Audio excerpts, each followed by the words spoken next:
విజయవాడ ప్రకాశం బ్యారేజీకి అయితే వరద నీరు పోటెత్తుంది. గత 2 రోజులుగా ప్రకాశం బ్యారేజీకి వరద నీరు పోటెత్తుండడంతో అధికారులు అప్రమత్తమయ్యారు.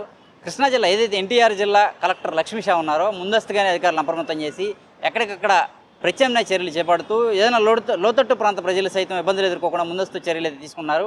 మనం చూడొచ్చు, మనం ప్రస్తుతం కృష్ణా బ్యారేజ్ దగ్గర ఉన్నాం. ప్రకాశం బ్యారేజ్ దగ్గర ఉన్నటువంటి కృష్ణా పరవళ్ళు దొక్కుతూ వెళ్తుంది కృష్ణా నది. ఈ కృష్ణా నదిని మనం చూడవచ్చు. అంతా కూడా అంటే నిన్న తీసుకుంటే 2,80,000 క్యూసెక్కుల నీరుని అయితే దిగువ ప్రాంతానికి వదిలారు. ఇవాళ ఈరోజు తీసుకుంటే 2,15,000 క్యూసెక్కుల నీటిని కిందకు వదులుతున్నారు. ఇవంతా కూడా సముద్రం వైపు ప్రయాణిస్తున్నాయి. అయితే ఇంత ఎత్తులో వాటర్ దిగువకు ప్రయాణిస్తున్న నేపథ్యంలో అధికారులు అయితే లోతట్టు ప్రాంత ప్రజలు ఎవరైతే ఉన్నారో వారందరినీ అప్రమత్తం చేశారు. సురక్షిత ప్రాంతాలకు తరలి వెళ్లాలని సూచించారు. ఇదే సందర్భంలో ఎవరు వేటకు వెళ్లొద్దని మత్స్యకారులు కూడా సూచించారు. అలాగే పడవలపై తిరిగేటువంటి వాళ్ళు ఎవరైతే ఉన్నారో వారిని కూడా నదులకు వెళ్లకుండా ముందస్తు చర్యలు తీసుకున్నారు.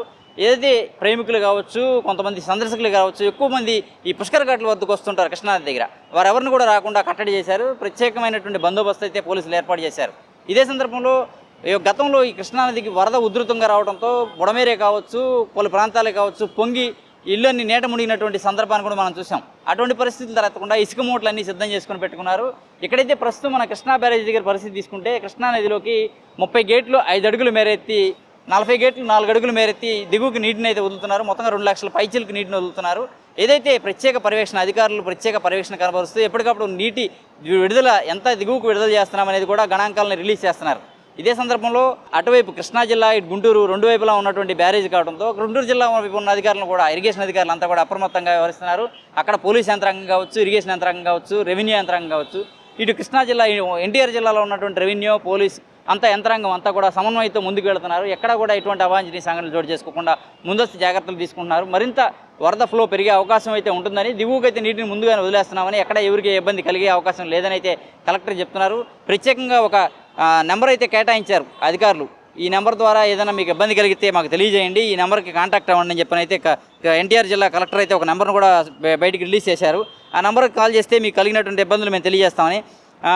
నెంబర్ తీసుకుంటే ప్రత్యేక కంట్రోల్ రూమ్ ఏర్పాటు చేసి 915497045554 నెంబర్తో కంట్రోల్ రూమ్ సేవలు అయితే 24 గంటలు అందుబాటులో ఉంటాయని అయితే కలెక్టర్ తెలియజేశారు.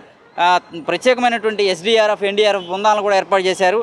ప్రజలంతా ధైర్యంగా ఉండాలని, వదంతులు నమ్మొద్దని, ఎటువంటి వరద ఏ నివాసాలపై కానీ ఏ కాలువలపై కానీ పడే అవకాశం లేదని, నీటిని కూడా కిందకు విడుదల చేయడం జరుగుతుందని, ఎవరు కూడా భయపడాల్సిన అవసరం లేదని, ఇది సాధారణంగా వర్షాకాలంలో వచ్చేటువంటి వాటరే తప్ప ప్రత్యేకంగా భారీ ఎత్తున అయితే వరద వచ్చి నివాసాల మీద పట్టడం కానీ, చుట్టుపక్కల ఉన్న కాలువలు పొంగడం కానీ ఇటువంటి జరిగే అవకాశం లేదని అయితే అధికారులు స్పష్టం చేస్తున్నారు.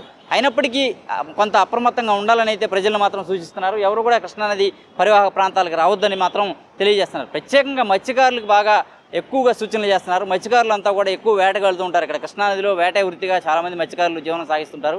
వారందరికీ కూడా ఎవరు కూడా వేటకి వెళ్ళొద్దని, అటు అవనగడ్డ తీసుకోవచ్చు, రేపల వైపు కావచ్చు, కృష్ణానది దిగువన ఉన్నటువంటి లోతట్టు ప్రాంతాలన్నీ కూడా జలమై కొన్ని ఒడ్డున ఉన్నటువంటి ఏదైతే కృష్ణానదికి ఆనుకొని సమీపంలో ఉంటాయో వారందరూ కూడా నివాసాలు కొంత నీళ్ళు వెళ్ళే పరిస్థితి ఉంటుంది. అటువంటి నేపథ్యంలో వారందరినీ కూడా అప్రమత్తం చేస్తూ ఎవరు కూడా ఎక్కడికి వెళ్ళొద్దు, అంతా కూడా వేటకి వెళ్ళడం మానేయండి అని చెప్పని, నివాసాలు ఎవరైనా మునిగే అవకాశం ఉన్న నివాసాలు ఉంటే వారందరూ కూడా సురక్షిత ప్రాంతాలకు వెళ్ళాలని సూచిస్తున్నారు. అయితే ఎన్టీఆర్ జిల్లా కలెక్టర్ మాత్రం లక్ష్మీషా ప్రత్యేక పర్యవేక్షణ కనబరుస్తూ అధికారులను ఇక్కడ ప్రత్యేకమైనటువంటి విధుల్లో ఇక్కడ కేటాయించారు. పోలీసులు కూడా ఎవరిని దరిదాపులకు రానివ్వట్లేదు. అందరిని కూడా బందోబస్తు పటిష్టంగా ఏర్పాటు చేశారు. ప్రజలైతే వదంతులు నమ్మొద్దని సూచిస్తున్నారు. వీడియో జర్నలిస్ట్ రెహమాన్తో నాని, ఏపీ అమరావతి, అభినవ్ భారత్, కృష్ణానది ప్రకాశం బ్యారేజ్ నుంచి.